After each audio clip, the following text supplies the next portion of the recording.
What's up, Michigan fans? Welcome back to the Maize Bluebeard Podcast, your daily podcast for all things Michigan football, Michigan basketball, and all Michigan sports. I'm Chris, your host. Thanks for hanging out with me and talking a little Michigan Wolverines. Today we're going to talk about if it matters that Kyle Whittingham and Bryce Underwood made their comments about the Ohio State game being just another game. We're going to dive into it. A lot of hoopla, a lot of uproar from some, a lot of who cares from others. I'm going to tell you where I stand, and we'll talk about it. And of course, I'll do my dumb take of the day and question the day results, as always. All this and more on this episode of the Maize Bluebeard Podcast. Let's go blue. Let's get to before we dive into the Ohio State hoopla. Just want to quick say that Michigan announced their team captains for the year, which is exciting. I think they made some great choices. You've got 2 on offense, 2 on defense, quarterback Bryce Underwood, running back Jordan Marshall, defensive tackle Trey Pierce, and safety Rod Moore. Rod Moore becomes the first Michigan player to be a 3-time captain. That's fantastic for him, and I think he's going to have a huge year. Trey Pierce, great returning player, great veteran leadership. Jordan Marshall is fantastic. He's going to be a huge catalyst of the offense and the team, and he's a great leader. And Bryce Underwood, this team comes and goes this year with Bryce Underwood, and he's really stepped up and into that leadership role. So I think those are great choices. Let me know what you think in the comments down below, but I thought that was pretty cool. Had to point that out. Excited to have these young men as the captains for Michigan football this season. Now, this all started at Big Ten Media Day when Kyle Whittingham was asked about Ohio State and if he hated them. And this is what he said. He said, "Hate is a strong word. I think that a rivalry can be intense and emotional without the hatred factor. Personally, I think Ryan Day is a good person. To sit here and say I hate Ryan Day, I'd be making crap up because that's not true." So people, of course, went crazy with that. A lot of Michigan fans felt like he needs to talk about how much he hates them. He needs to understand the hatred and the intensity in the rivalry. Ohio State, of course, media started saying, "Oh, he's a big softy. He doesn't care about it. Good luck with that. How's that going to play out? Blah, blah, blah." You know, all the stuff that happens. And then, of course, he got asked about the backlash or reaction to it later on during a press conference.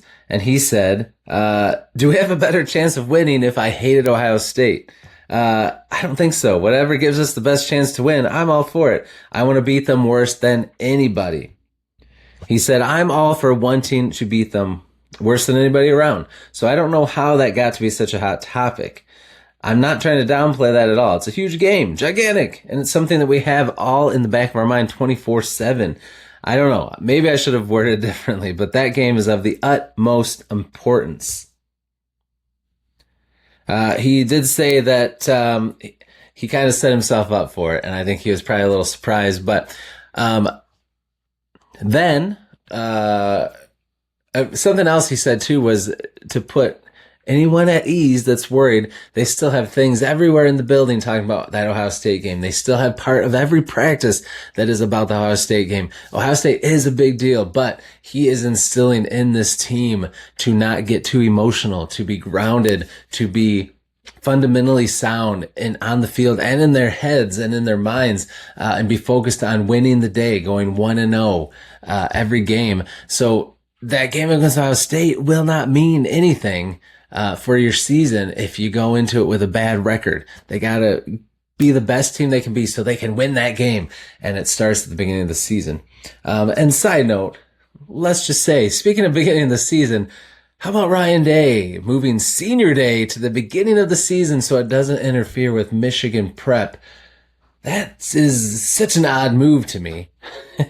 First of all, I don't feel like that's fair to his seniors, who your senior day should be your last game, the last time you put on the uniform, last time you're with your teammates, last time you're in that stadium, on that field, and your final home game. Why would you make it at the beginning of the year? You're robbing them of that feeling and their families, all because of the whole Michigan thing. Come on now. Absurd. Ridiculous. I think that's dumb. That should have been my dumb take of the day. But anyway, then Bryce Underwood was in an interview and they asked him about Ohio State and how he felt about the game. And he said, I'm just trying to go 1-0 every game, win the day. It's just another game with guys in different colors. That's how I see it. So people didn't like that, of course, on both sides. In Michigan, some Michigan fans say, oh, you can't talk about it like it's no big deal. You lost last year. You need to do better. You need to talk about how much you want to beat them. And then Ohio State people just laughed it off like, oh, yeah, after you got humbled after last year and all this stuff. Last year, he was arrogant and cocky and confident, and he didn't back it up. I would rather have this than that. But let's talk about it now. I've laid out what they both said. Let's talk about one. Does it matter what they said? No, it does not. Bryce Underwood is just following the vibe from his coach, trying to make it not just another game. Obviously, it's important. They obviously want to win, but just not. I feel like Bryce Underwood, let's just start with him. I feel like him saying that and seeing him in the Big Ten training camp where they stopped and they talked to everybody, seeing him in all these interviews, he seems more subdued. He's taken on more of a leadership role. He's giving praise more to his coaches and teammates, to God. He's really trying to be chill. And I think that that's a good thing. I think that shows some maturity, that he's grown on his own, and that the coaching staff and Kyle Whittingham are rubbing off on him. I do not have a problem with him saying what he said. If he said, we're going to win this year, I'm not going to lose again, I wouldn't have a problem with that. I really don't care. As long as the focus is on the field, that's all that matters to me. But I see it as a sign of maturity and growth in him trying to convey what his coaching staff is vibing to them in practice and behind the scenes. So I think it's fine. I think it's a good thing. I don't really care. And the same goes for Whittingham. First of all, he didn't go to Michigan. He didn't live in Michigan. He's not been a big part of the rivalry. So why would he despise Ohio State? Obviously, he wants to beat them. He knows it's a rivalry. And by the time, I think he's already gotten a little taste with the way the reaction he got from some of the fans, especially from Ohio State fans and media.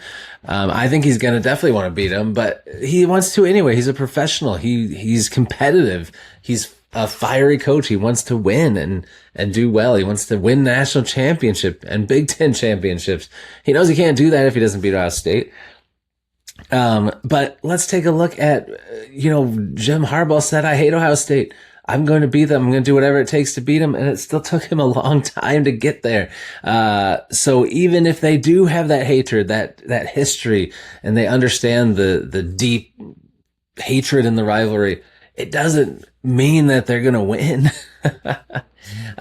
So I just take it with a grain of salt. I do not think it matters. I mean, obviously he's super close with Urban Meyer, who was at Ohio State, is a big part of Ohio State. So he's not going to just trash Ohio State. We'll see what happens this year in the game, and with some of the things behind the scenes and with media and what gets said and all that. You never know. He might be less tactful in the future, but it'll be interesting to see what happens. But I don't think it matters at all. And actually, I love Whittingham. I love his approach, and I'm 100% fine with it. I do not have a problem with it at all. I do not need to hear my coach banging the table and saying that he hates Ohio State. I don't need to hear that. I don't care. Just win, baby. Win on the field. All that matters is what happens on the field, like we've talked about with all this great news and great things being said in fall camp and behind the scenes and everything. It's awesome to hear. It gets me pumped, and I love hearing it. I eat it like candy. But until you're on the field and you prove it on the field, it really doesn't matter. It's just fun to talk about. And same with this. It doesn't matter what he says. It doesn't matter if he says, I hate them, I'm going to put them in the ground, or if he says, no, I don't hate them. I want to win the game, but I don't hate them. I'd be lying if I said that. It doesn't matter. Just win, baby. That's all that I need. And I don't care if that rubs off on his players, and that they say the same thing. We're just going to go 1-0 every week. It's just another game until we get there. Obviously, it's a focus. So do not worry. It's nothing to worry about. But I think that it is just showing maturity and rubbing off on his players. So I don't really have a problem with it. Let me know what you think in the comments down below. I think some of it gets blown out of proportion. Some of it probably for clicks. Some of it just people that are really passionate about the rivalry, which I get because I am too. But I think that Coach Whitt is the right man for the job, and I think that he's going to lead us back to getting victories over Ohio State. So let me know again what you think down below. Let's switch gears and talk about our sponsor, Second Heart Ministries. This episode of the Maize Bluebeard Podcast is brought to you by Second Heart Ministries. In a world where so many are overlooked, forgotten, and struggling to be seen, there's a place where they matter. At Second Heart Ministries, they serve veterans, the homeless, special needs families, those battling addiction, underprivileged children, and men and women behind prison walls, reminding them they are not alone and they are not beyond hope. But they can't do it without you. Maybe you can't give financially, and that's okay.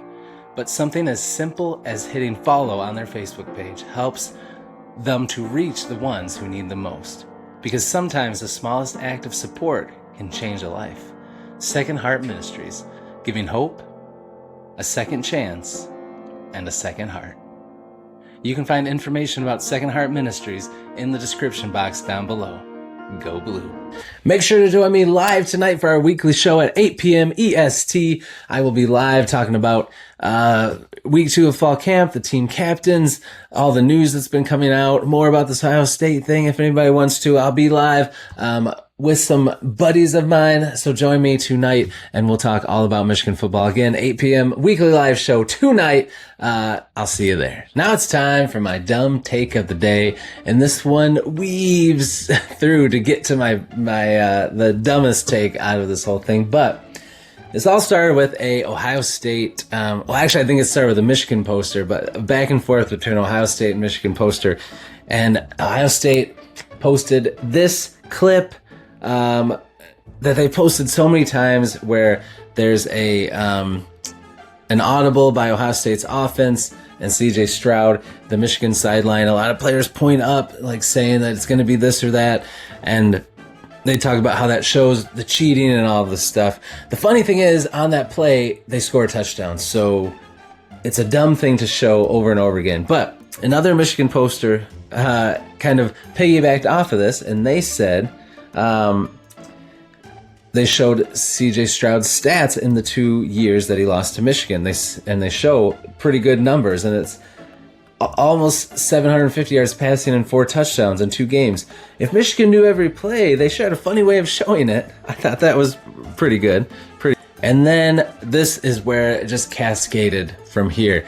And they started trying to attack again, that 21 through 24 is a joke. Michigan wasn't good. It was just because of cheating. And then someone talked about how Michigan's had really good players in the NFL. And then Ohio State tried to say, we've had more players in the NFL, and all of this stuff. So then, here's what is the dumb take about it. I will not ever understand the bro love between Michigan State and Ohio State. Michigan State just rides their teats and comes into the rescue all the time, and I don't understand. It's so odd to me. But anyway, so here comes the Michigan State fan, and they say, mostly struggling outside of Hutchinson and Loveland, while many OSU players are having more success. What are you doing? Why are you coming in here and sticking up for Ohio State? No one's even talking about Michigan State. Like, oh my gosh, you are that big of a brown noser of Ohio State. You got to be like, oh, I got to go help my boys, Ohio State. Insane. Then the love continues because here comes a Ohio State fan, and they say a couple of really dumb things. First, they say they laugh about Jim Harbaugh, say Justin Herbert's never won a playoff game. Harbaugh hasn't done anything in the pros. And then he says Mike McDonald went to Georgia. Nobody's saying that he went to Michigan. He was the defensive coordinator for Michigan. You dummies. They really got things rolling before Minter took over. Then they talk about Corum. What's he done? And then he says Seattle Super Bowl had zero to do with UM. The head coach was the former defensive coordinator at Michigan. They also have a couple of other coaches on their staff from Michigan. What are you talking about? This is insanity. But then he doubles down and backs up his buddy Michigan State and pats him on the back. Says MSU had more to do with that Super Bowl win than Michigan. Michigan running backs haven't done anything in the NFL. MSU running backs have had a lot more success in the NFL than UM running backs. And the list of Ohio State talent compared to Michigan's in the NFL isn't even close. Just dumb. All of this is dumb. Dumb. Blake Corum is highly thought of in the NFL world and by a lot of people. So what you're saying is dumb. And Michigan had a huge influence on Seattle and their coaching staff. Dumb. Ohio State has a lot of great players. So does Michigan in the NFL. What are we talking about here? So the dumbest thing about this is people are going to say dumb things, but it's this Michigan State, Ohio State love fest. They're brown-nosing each other. I just don't get it. They should be your rival. Why are you buddying up to them all the time to kiss their butt? Dumbest thing I saw today. Do better. Channel memberships are live. We hit 1,000 subs and I'm ready to take this community to the next level. So look at it all down below, check it out, and decide what you want to do. I'm excited to have you guys have this opportunity to grow closer together as a community and with me, and it's going to be a blast. So check it out. It's down below. It'll be in every video. Hope to see you in the members club. Now it's time for the question of the day results. Remember, there's a question of the day live right now for today. So if you haven't voted today, after this video is done, head to my community tab, find the poll and vote.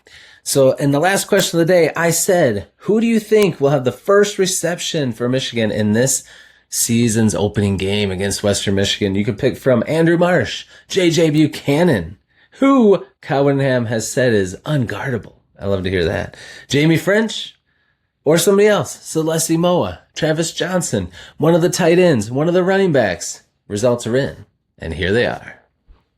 As you can see here, the winner was Andrew Marsh. And I would agree. I feel like it could easily be a running back out of the backfield. It could be a tight end on a play action, something like that.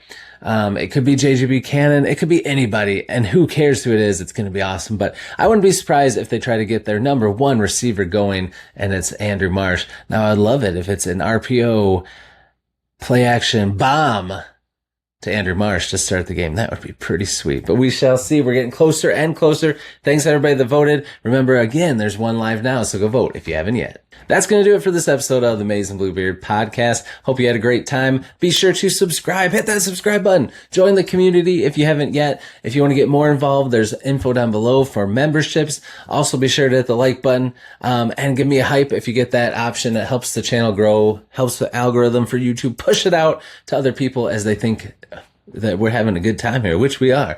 And finally, leave a comment. I respond to everyone, and I can't wait to talk to you down in the comments below. And I can't wait to see you in the live stream tonight, our weekly live show, 8 p.m. tonight. Join me then, and I'll see you then or in the next video. And until I do, as always, Michigan fans, enjoy the rest of your day, and go blue.